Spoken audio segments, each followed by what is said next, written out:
Namo tassa bhagavato arahato samma sambuddhassa.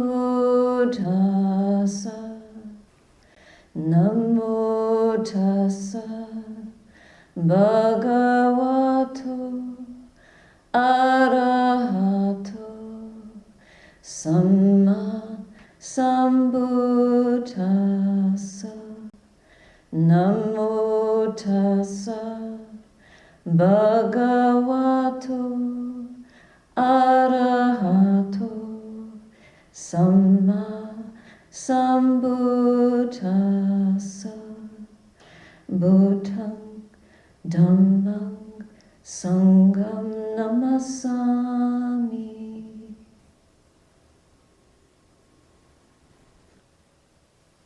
Many of us may feel that we've made decisions that we regret deeply. We've acted on insufficient knowledge.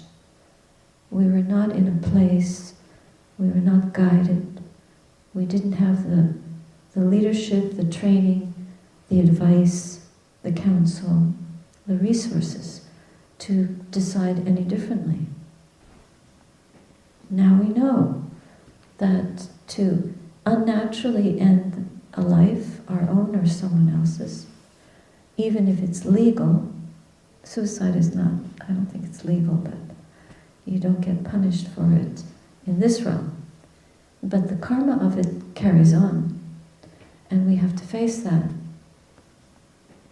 It's really important for us to use our own wisdom and discern, even though we're allowed to do these things and we're obeying the law. There are laws put into place now that enable these kind of decisions to be carried out. But of course, karmically, we know better. Things have been done and things have not been done.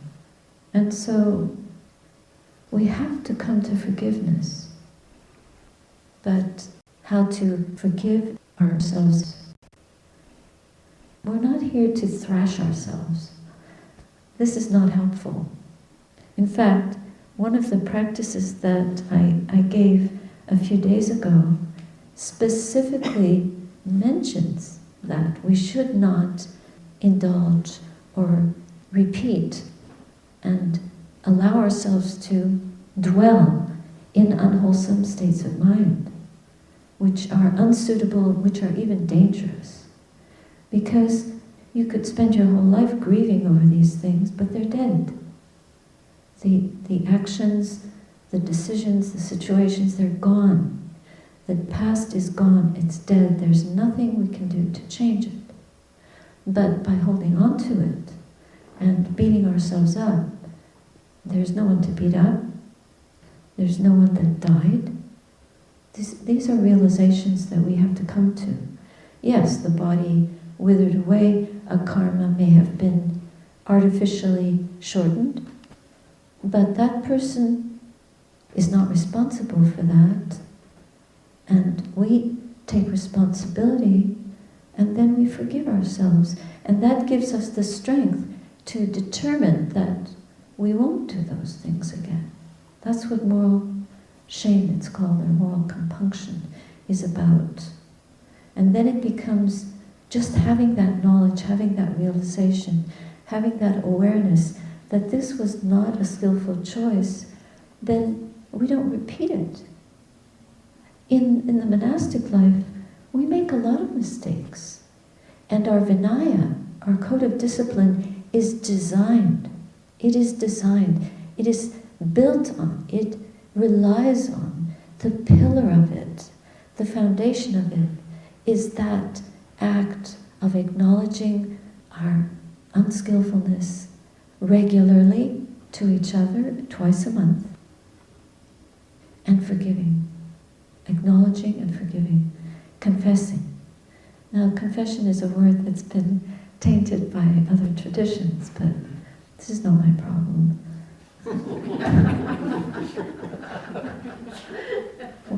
We use confession, and it's really hard, to sit in front of someone else and say, I've broken this rule and I broke that rule. I did that 3 times in that in the last 2 weeks. That's basically what we do. But these are usually, they're pretty minor rules, but some of them can be quite embarrassing. I won't go into it.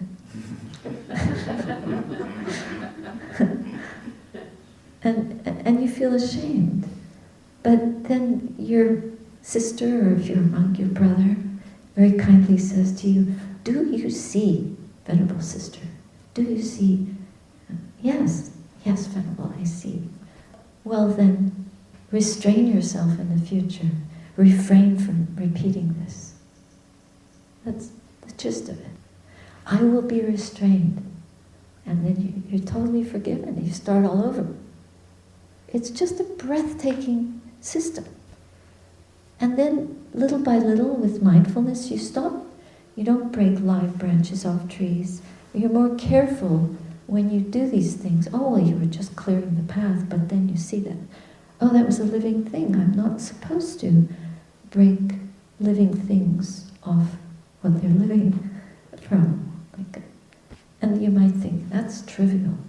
Yes, it might seem trivial on one level, but it's through these details, through taking, like cleaning the floor in a complete way, is a reflection of how we clean the mind. This is why Zen training is so powerful, because they're very, very astute, very diligent, and quite perfectionist, I would say. And there's a place for that. Because if we didn't take so much care, how would we learn? And it's quite difficult living in community. There's a lot to take care of, our robes, our bowls, cleaning up after each other. We get assigned to clean in certain areas, and often it's an area we didn't work in. We have to clean somebody else's lack of mindfulness. And then we watch our reactivity to that. How come? Critical mind. And then we see the poison. Oh. Now we don't have to confess that, but we see our own minds by engaging in these tasks in a very disciplined and repeated fashion, and not doing our favorite thing. We share the work. So you don't always get to do your favorite work. Everyone shares in everything.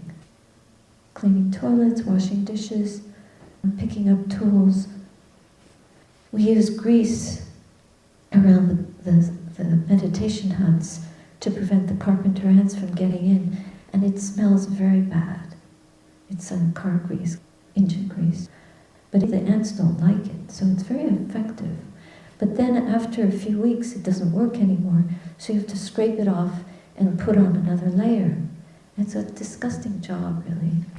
And it gets all over your robes, and then you can't get it off. And you have to use all kind of solvents, which are very powerful and unpleasant, and you don't smell good, and so forth. But we all have to do these things just to keep the place usable and friendly, user-friendly. And we try to do it with a good attitude. So even these minor actions done well, done with attentiveness, done caringly, mindfully, like it's a sanctuary, it's a sacred ground.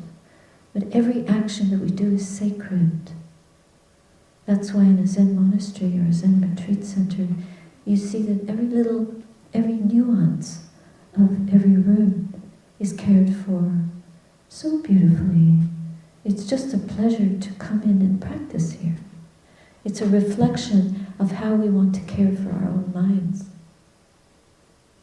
So forgiveness plays a big role in this, because if we walk around thrashing ourselves for past deeds, then we're not able to forgive ourselves and let go all of that and focus on what we're doing now and do that properly, do that suitably, do that well, do that with dedication, with attention, with diligence and vigilance, with energy, with effort, with joy, with gratitude, and feel content at the end of the morning. I did a good job. I harmed no one. I used what was given. I haven't taken anything that wasn't given.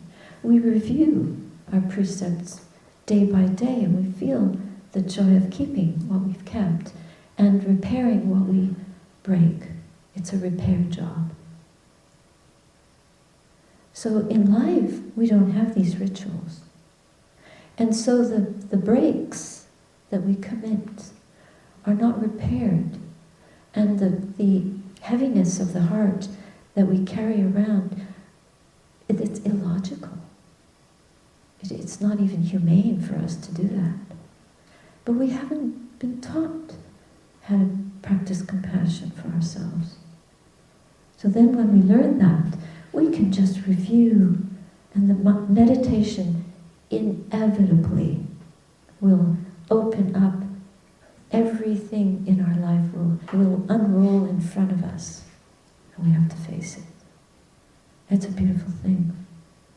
You might recoil, but then you see, well, back then I just didn't know, so now I know. And you forgive yourself.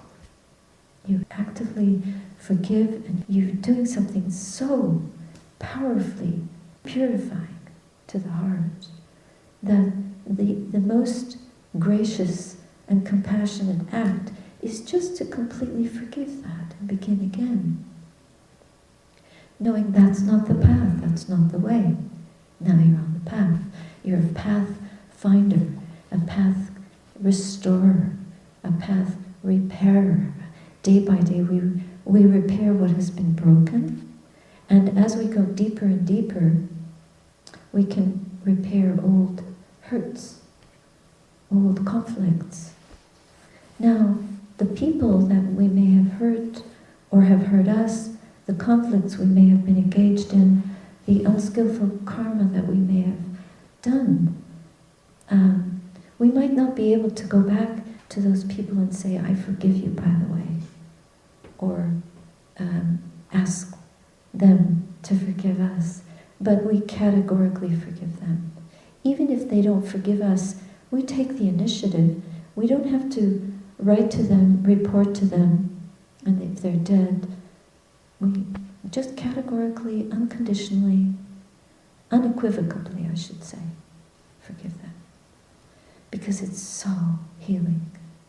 It just gives us the strength of a Dhamma warrior.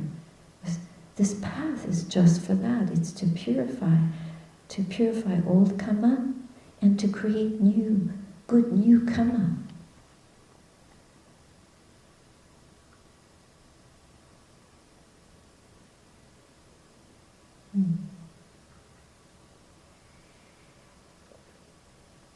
So in the holy life, there are rules that cannot be, if they're broken, they cannot be so easily forgiven. Some of them are of a heavier weight. And if that happens, there has to be a meeting of the community of bhikkhunis to hear the offense and to review what is the appropriate action to take. And the Buddha gave very specific instructions about how to decide in such matters. And then there are rules which, if they're broken, you are disqualified from your role as a nun, as a monastic. And it doesn't mean, I said this earlier to one of the groups, it doesn't mean that you're evil. It just means that this profession, this form of dedication to purification is not suitable. We can't contain it. We're not able in this lifetime to hold that container. We can't restrain our minds enough to follow those very grave, those heavy rules. So if you intentionally kill a human being, that's it. You're just disqualified. That's a very basic grave rule.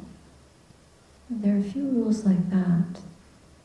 That's why if a woman comes to me and asks and says, I'm pregnant, I want to have an abortion, and I even give a suggestion to her that it's okay, and she carries it out, that's like participating in killing, in the destruction of life, human life.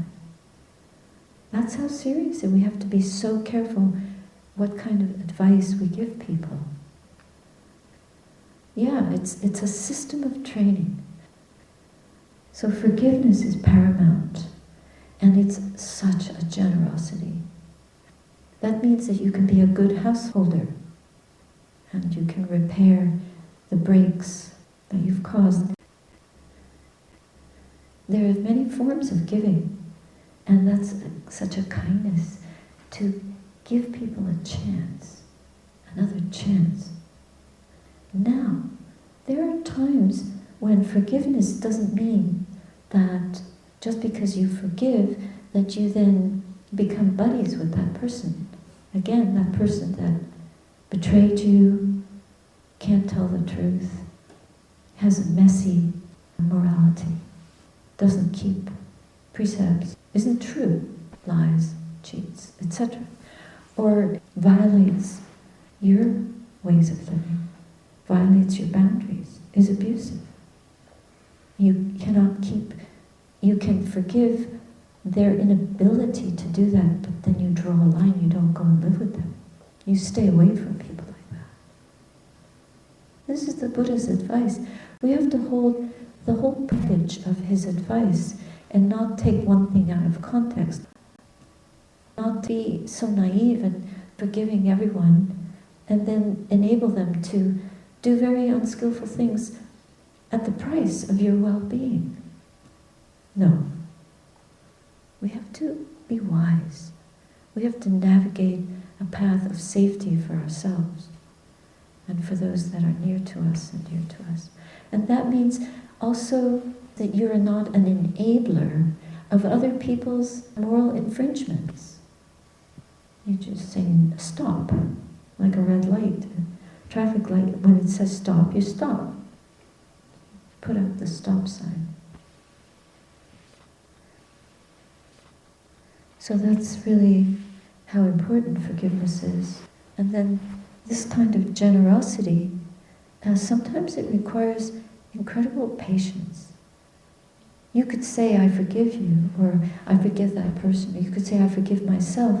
But then the next time you do something that you feel is really unwise, you become really self-critical or critical to someone else. And that could be just the strong habit energy of the mind to go to that.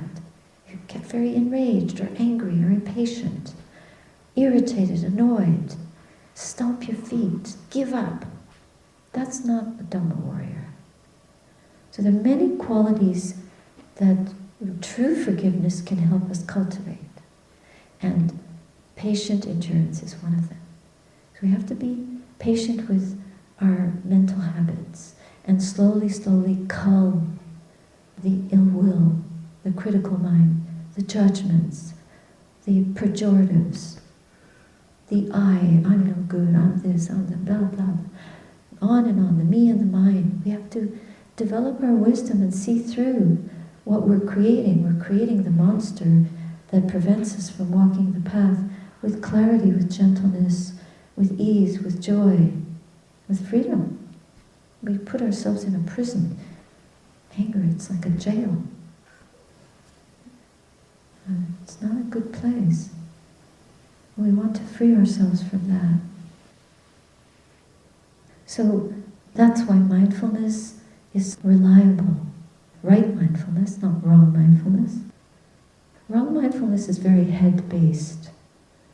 But right mindfulness is paying proper attention here and now to this moment and remembering what supports the good in us, remembering our precepts, remembering to take care, to see with wisdom, to hold the whole context of what we're working in, not to stray beyond what is proper or suitable in that context. So there are times, for example, small example, when you go back to daily life and you want to practice, you think you're practicing mindfulness, and you're in a busy shopping center, and you're standing in line to pay, or you're going down the aisle very slowly with your cart, and there's a lot of people trying to But you're going very slowly. Lifting, pushing, placing, pushing this little cart. And people behind you are getting impatient. You're using a speed that is not appropriate to the situation. So save your slow walking for a time when you're alone, or on an empty part of the sidewalk where there's no one around. Many times I've taught retreats somewhere in the city, and the retreatants walk around the building on the sidewalks, walking very slowly, and everyone's looking and staring, and the owners of the building that we're renting from are worried because everyone's wondering what kind of people they have staying there. That they want to call the police. I think we're all a little bit crazy or something. Something is wrong. It can be frightening. So we have to think of time and place. What is suitable? What is suitable for the resort that we're in, where we're abiding, for that abiding. And if you're in a crowded bus, your stop comes and everyone is crushing to get out, you don't slowly descend from the bus because you could create a stampede and die right there, or kill someone. Someone else could get injured. It's just to be very aware of where you are and what's appropriate. Be wise, be intuitive, be creative with this practice. Don't think just because the Buddha said many things and he gave different instructions at different times to different people, depending on the place, the time, and who was listening and who was not. Sometimes he was somebody asked, is there any humor in Buddhism? He taught the most joyful things in the world, the most amazing states of bliss and happiness and peace. And humor for its own sake is useless. Just to gain attention or for entertainment, one who is wise goes beyond that kind of humor. But there's a lot that we can laugh at ourselves when we do silly things. And we can laugh together to help raise each other up and to keep going. Oh, because somebody handed us a cup of coffee. There was one of the Anagarikas went out for a coffee, and she was looking forward to this all week. So then she comes to the coffee shop, she sits down, and the waitress brings her this black coffee, and then she said, we have cream, we have extra cream. And then she put the cream in, and then suddenly she realized it was afternoon. We don't drink cream in the afternoon. So she didn't explain anything to the waitress. She just picked up the coffee, walked out, and poured it on the sidewalk. Yeah, she let go. She renounced her pleasure to do that. And a good sign for somebody that wants to live a life that requires a lot of restraint. Because if she had drunk it, then she'd be breaking a rule and have to confess. It's not an ethical rule. It's just a restraint. We have to give up a lot to learn how to restrain, and then we feel good when we're restrained. And then it becomes more natural. The more you do something like that, the more you restrain the mind. There's somebody on the retreat was describing I felt such mudita, such joy for what she had figured out on her own. Standing in line and feeling the greed for the meal come up, and then deciding that to counter that greed and help restrain it, instead of pushing to get faster to the food counter, she went to the end of the line. That was so beautiful. Being creative so that we can teach ourselves how to counter the rush and the current of old habit. These are very valuable things to figure out. Instead of just, I'll get there first, or I'll get somebody to save my place. Instead of strategizing how to satisfy our greed. We figure out ways to work against it. Gentle ways. Not crushing, not damaging ourselves, not trying to do it all in one night, not struggling and straining and hurting ourselves, but gently. This is because it's a gradual training. It is. It's like the ocean slopes, inclines, and gently reaches the depths. And so when we walk into the water, we start, if we're baby swimmers, we don't go to the depths right away. We wait until we've developed the skill to swim. And then when our stroke gets stronger and stronger, like I mentioned about the little toddler that first crawls and then gets up and holds on to things, holds on to mommy, holds on to a table, then holds on to a wall, and suddenly you see them walking on their own, and then they can walk very far, and then walk across a continent, and then walk up a tall mountain, and then walk the Eightfold Noble Path. That's even harder. That's the hardest walk of all. And then when you get old, look what nature does. You start walking with a stick, and you need a walker, and you need a wheelchair, and you can't walk anymore. Just sit in a chair. You can't even use your legs. But that doesn't matter, because we have enough wisdom. We've developed enough strength. We've developed enough restraint. We've developed enough courage and fearlessness to stand in front of the current of our addictions and let them go, let them fall, not pick them up, not put them into action. We stop, we cut, we direct our energy to the climb, to the ascent, to safety. And it's an ascent because it takes that extra effort, that extra courage, that extra yes. We affirm to ourselves, we determine. This is what one of the paramitas is, the resolve, that we make a resolution. It was so lovely to hear about your son taking the first step to recovery. We're all recovering addicts here, all of us. We're addicted to our greed, our ill will, our delusion.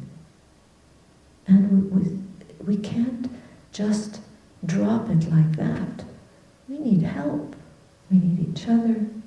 We need community. We need the Buddha. We need the truth shining in front of us. We need inspiration. We need counseling. We need therapy. We need people to tell us now, this is what you've done. But do you see? Yes, I see. I see. Okay, keep going. Try again. Okay, I'll keep going. I'll try again. So we find somebody to confide in and say, I really messed up. And they'll help you forgive yourself and start over.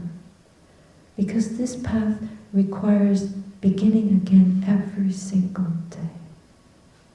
It's that kind of patience that is so heroic, but it's so powerful because it is the incinerator of all defilements. You could just be patient enough to see, acknowledge, evade, not repeat, choose what is better, choose the right way, the good way, the path of purification, and walk in nobility and dignity, raising ourselves up, raising each other up. And then we have such joy. That's the joy we need to keep going on this path. It's a joy like no other. It's so pure, and it gives us energy. It's the source of a wellspring of strength. Even in old age, we can still do this because the joy of the heart supersedes the strength of the body.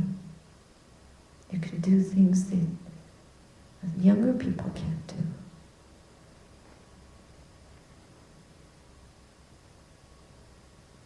Younger people have very often the vanity of youth, which is a real detriment. Because many times when we're very young, we think we know everything. And you come with a full cup. If you come with a full cup in front of the teacher, what can you learn? I did that when I came in front of my teacher. I had a whole list of questions. I remember coming in, this was in India, about 47 years ago. I come in and bow, and he's sitting there, and I thought I detected a bit of a smirk, because, you know, we must look really funny to people that are awake or enlightened. And I had all these questions. And the other devotees had told Baba that this is the foreigner, she's got questions. So I'm sitting there kind of waiting for him to say, okay, what's your question? And then he did. He asked me, what's my question? And my mind went completely blank. I couldn't think of anything. I felt so stupid. And then he laughed. And he told me he said, okay, get out. But it was very fatherly. It was very loving. And I realized the reason that my mind went so blank is because the emptiness of his presence infused me. The peace of his love just bathed my spirit. And all the questions, all the thinking had no place there. It just fell away. It was magical. And I was so glad to get out of there. Just so that, because I was vibrating with it. It was so powerful. It was such a powerful thing. That unconditional love. I felt foolish and yet completely acceptable. Because I was young and vain. And I had to look at that. And then I realized, you want to come to the teacher and learn, you have to come with an empty cup, a heart that is open and humbly. Just, I have no question, just tell me what I need to know. Because he knew what I needed to know. So, I wanted to be a nun right away, but there were no conditions there. And it took me a long time after that, to find the right conditions. But then when I found them, it was so instant. I just fell like a leaf in autumn falls from a tree, ready. Or when the fruit is ripe, you don't have to pull it. I just fell in to this.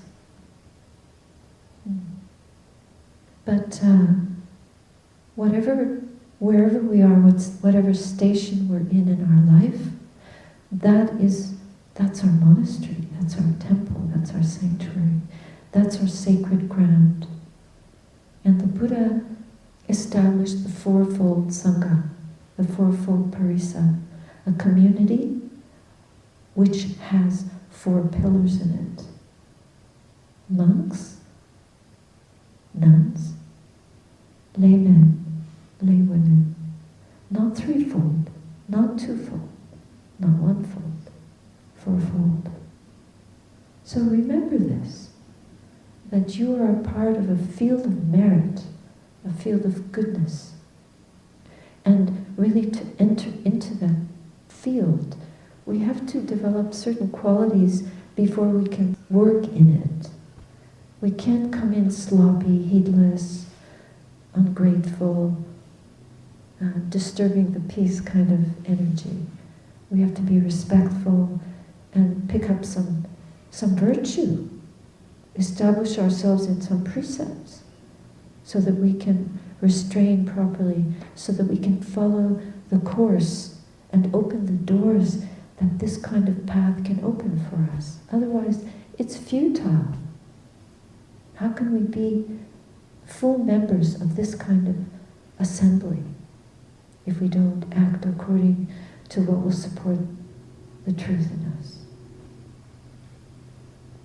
So then we see the value of forgiving the past, letting go of the past, letting go what's dead, and practicing being awake here and now, and emptying out the rubbish little by little, gradually, patiently, mothering and fathering our own being with unconditional acceptance and lovingness, with compassion. Yeah, we all make mistakes, but now we have a path, we have a teacher, we have a guide, the Buddha. He is alive, he is present through his teaching, through his disciples, through the scriptures that we can read and study and understand within us deeply through our practice. We have all the tools we need to climb this ascent, this winding path. Sometimes we feel like we're crossing a flood, but it is the middle way. We can cross it. We give up greed, anger, hostility, sloppiness. We give up our anxieties, our attachment to all the negativity that we've been holding. Our so many kinds of addiction. Not just to material things, but to comforting ourselves or being lazy. We learn how to put more energy in. We learn to be very zen about how we live and how we practice. We learn to be so thoughtful, so caring. And we can always improve. We can always polish until the gem of the Dhamma shines within us. There's work to be done, and we take it up with gratitude and a sense of joy, a sense of how blessed we are. And in that way the blessings increase for everyone.